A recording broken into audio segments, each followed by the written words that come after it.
ভাই রিপন আইসা হ্যাঁ শুনুন ভাই হেলমেট কর, সামনে গেলে তো পুলিশে ধরবে নি। আরে পাগলা ওসব টিআই ডিএসপি এসপি সব আমার পরিচিত।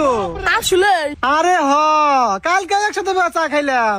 এই গাড়ি ধরা তো দূরের কথা, এই গাড়ি দেখলে 100 দূরে যা খারাইবো, আর আমারে দেখলে স্যালুট দিব নুদেশনি। ভাই আমি তো না শুনলাম সেদিনকে বলে টিয়া তোমার খাড়া করে পাশায় বাইরে আছে। তোর কেন কইতেন না আজ পোলা পান কে আমার বন্ধু কইছে, আবার ভিডিও কলে উঠে আছে। এখন হলো ইয়া এর যুগ, এটা ভুয়া ভিডিও। হ্যাঁ এখন তো আবার ইয়ার যুগ, বোঝা যায় না কোনটা আসল কোনটা নকল। হ্যাঁ এই তো বুঝছা, এই রোমারির কোন পুলিশে হেডাম আছে যে আমারে মারবো, খালি একবার পাশার মধ্যে বাইরে লাল করছিল। বুঝলাম না ভাই তোমার কথা। আরে পাগলা, এই জন্য আমি ছোট পোলাপানের সাথে কথা বলতে চাই না। তুই কি ভাবছ আমারে পাশা লাল করছিল? আরে না, আমার এক সহকর্মীরা পাশা লাল করছিল, বুঝছ নাই? No no no no no. ও বুঝছি, তাড়াতাড়ি হদরি করতে হবে না। এই তো ব্রিলিয়ান্ট ছেলে, চলো চলো।